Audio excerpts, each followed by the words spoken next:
So, it's 1 year later now, more or less. I mean, we did this diet in April, it's now December. Are we still thinking that it's awful, or have we softened? I never really thought at the time that it was awful, exactly.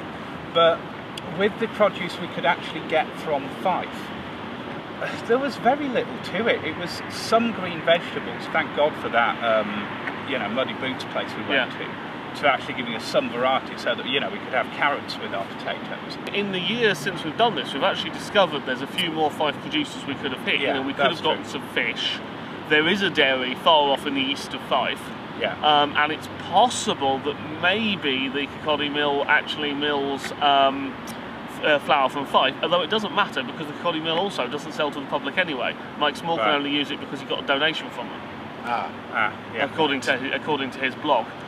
And the problem with that stuff still is, you take a year to find out about this. It's really hard to find the information if you want to do anything like this, which is actually not a problem with the Fife Diet so much as just a problem in general. Let's face it, small-scale transport isn't good in ecological terms it's either. really not. If everybody's getting a separate vehicle to get out their bit of Fife produce, then that's, you know, however many people on the Fife Diet. And apparently in Fife there is a fish van which comes round, but yeah, well, fair enough. You know, when does it come round? Does it come to your village? You know, are you going to be in? You know, if you're actually working. And if you need a separate van for fish and one for bread and one for milk and everything else, then how ecologically sound is that?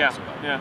I mean, talking about Muddy Boots, actually, that's one thing that continues to annoy me, is the fact that the Fife Diet says it's all about supporting local producers in Fife. But not that one. But it actually seems to be about, supporting local producers in Fife that conform to the standards that Mike Small was happy with. Yeah, the problem I think with Muddy Boots is that it wasn't organic. They do use mostly organic practices, they're just not certified. I mean, you've talked to them since then, haven't you? I spoke to the guy, Alex Sampson, who runs the place. And he does use organic methods of farming. He's too busy farming to actually go and get the organic certification. And as a result, he's not in Mike Small's good books, so he doesn't get on the Fife Diet list. And it's worth noting that the food we got from there was fantastic. I would rate that with any organic stuff I've had. I think really the problem here with the Fife Diet was, for me, it was just variety. I think, you know, it's keeping yourself to kind of this particular method of, you know, driving out to get stuff, etc. It really limits what you can eat. Like, I'm sure that if you'd chosen a different area, you might have, you know, got some different stuff. The Fife boundary seems a bit arbitrary. So presumably, Mr. Small has a very high tolerance for repeatedly eating the same thing if he's been eating all Fife all the year. Well, the quality of the stuff we got was fantastic. Yes, it was. Bacon was brilliant. The vegetables were great. We've got to say here that Mike Small does actually say that, you know, he's not going to eat entirely out of Fife himself because he can't handle it.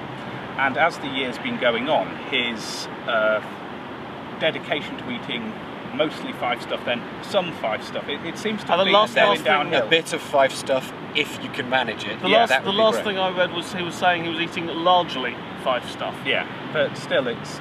Well, to be honest, I'm not entirely sure. I don't eat largely Scottish stuff. I mean, I get Scottish milk, I go to the Edinburgh Farmers Market. I mean, there's kind of, you know, at what point here is the Fife Diet basically just saying, eat food from Fife, you know, when you want to eat food from Fife? Which I do already. It's not exactly radical stuff, is it? No.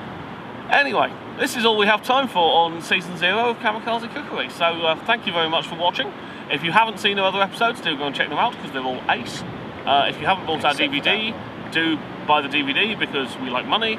And we will be back in the spring in some form or other. See you then.